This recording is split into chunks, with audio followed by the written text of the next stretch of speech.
Okay, let's talk drip irrigation. Some of you may be intimidated by it. It's very easy, so I thought I'd just do a Drip Irrigation 101, DI 101. Okay, this is half-inch main line, I believe is what they call it, half-inch main line hose. It's some of it's thicker than others, but it's all going to be your half-inch OD, I would imagine. First of all, you're going to need a place to put your hose. Okay, you need a place to screw your hose in. This is a, I think they would call that a hose faucet fitting, and it's a half-inch faucet fitting, goes inside here, so you push that in there. And these particular fittings screw on. Okay, stick it in there. Well, once it's in there, it's okay. Stick it in there and then screw it down on there. I've never had one to pop loose. Not going to say they won't. I've never had one to pop loose. Somebody else was, I watched a video the other day, somebody else complaining that they did. I haven't. Now, they also make a compression fitting. Basically, you just push that down on there and let it bottom out, and then it's in there. You can't pull it out. I don't like these are cheaper and they work well. They work fine. But if you ever want to take that hose out, if you want to move something, or you get a break here and you want to cut it off and do something else, it is a pain to get that thing out of there. You have to kind of get in there and cut it, pull it out with a pair of needle nose, because it doesn't want to come out. That's one good thing about it. It doesn't want to come out. So you've got your faucet on there. We would want to close this end up if we're making just one long straight run. But you may want to make two straight runs. Here's a T. I don't have an elbow. The only elbow I have is in the compression. And since they're so hard to get off, I'm not going to put that on there right now. But this is a T. Same process. These are the nuts that screw it. Screw down, compress the fitting, compress the hose on there. Push it in there.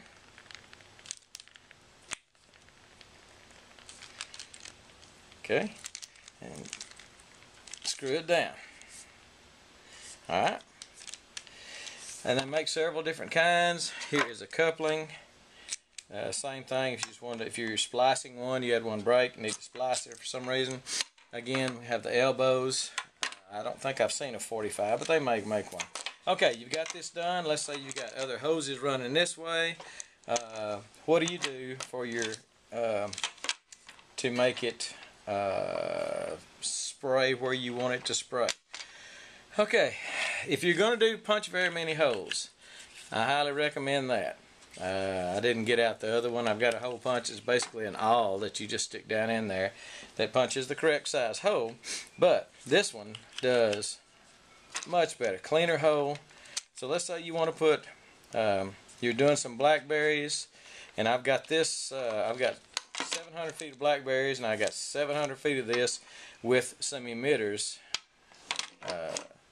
on the blackberries. So let's do this.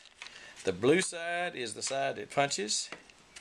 See how easy that is? The other one is, I'm telling you, if you're going to punch very many holes, you ought to get that. This is just an emitter. This, I believe, is a 2 gallon per hour. It does not say on there, but I'm pretty sure that's what I bought. 2 gallon per hour. You just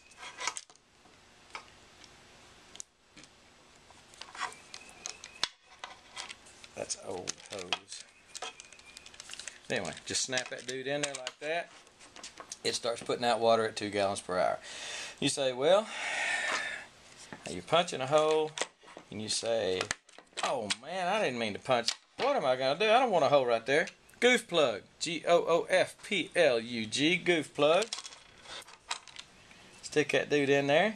Snap it. They might leak a little bit. You might get just a drip, one drop a minute or something like that out of it. Some leak, some of them don't. Let's say now you wanted to do something different. You've got your hose running back behind a bunch of containers, and you want to run, but you want the waterer inside the container. All right, let's say you do this. You punch a hole.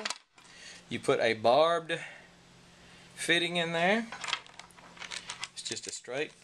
Got a barb on it, got a point on it, both ends.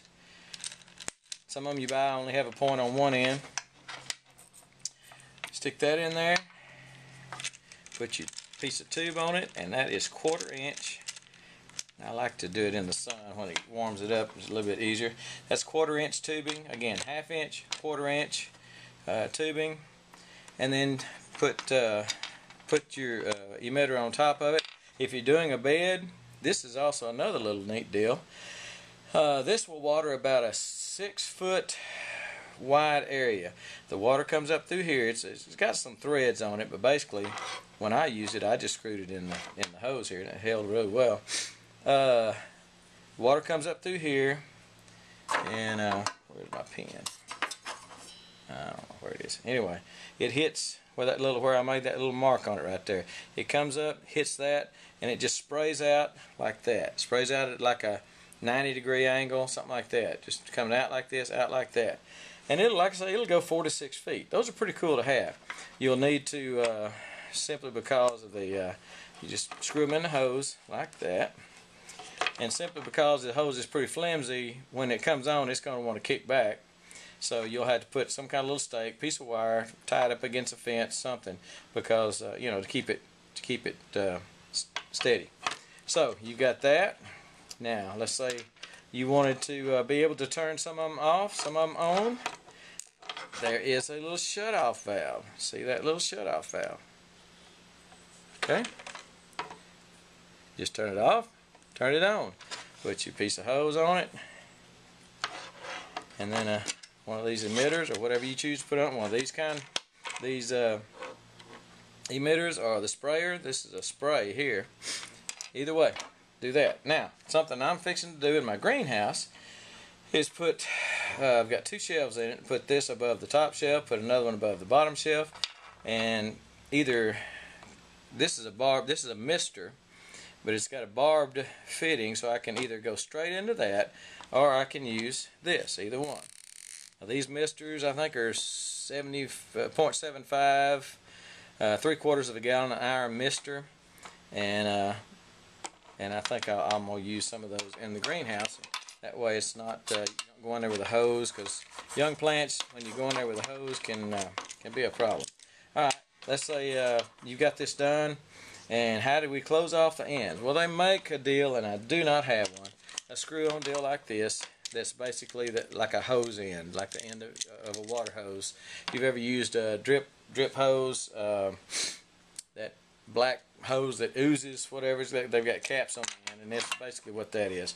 Or they make something that basically it's 2 circles, and you just put it on there, bend it back over itself. You have to give it more than that, but bend it back over itself, put it on there, and it just clamps it off like that. So don't be afraid of drip irrigation. Very easy to do. You can run this as long as you want to run it. 1/2 inch main line can go for hundreds and hundreds of feet. These will only go so far. Don't think you're going to get, do several hundred feet of this 1/4 inch. There's just not enough volume in that. That's where your volume is. Volume's in the 1/2 inch. You're not going to get enough volume out of these to do very much. You can run 4, 5, 6 emitters maybe off one hose, off one of these. I think I've got some trees out there. 1, 3, 4, 5 trees. Well, I got some grapevines too. So maybe that's 6 or 8 of them on the tubing here, obviously coming off one of these, but that just go from one to another to another to another. And what I'll do is put a T in here, put a T right there, and then one thing coming up to water that plant, the other T going off to the next plant. So don't be afraid of it. 1/4 inch will only take you so far. 1/2 inch you can go for long ways, because it's just got plenty of volume in the water. So I know it's a little early in the year to be thinking about drip stuff, but you need to go ahead and maybe get your stuff, start planning it, thinking about what you want to do. So don't let it intimidate you. It's easy peasy. Depends on how you want to go. Drip Irrigation 101. We're gone.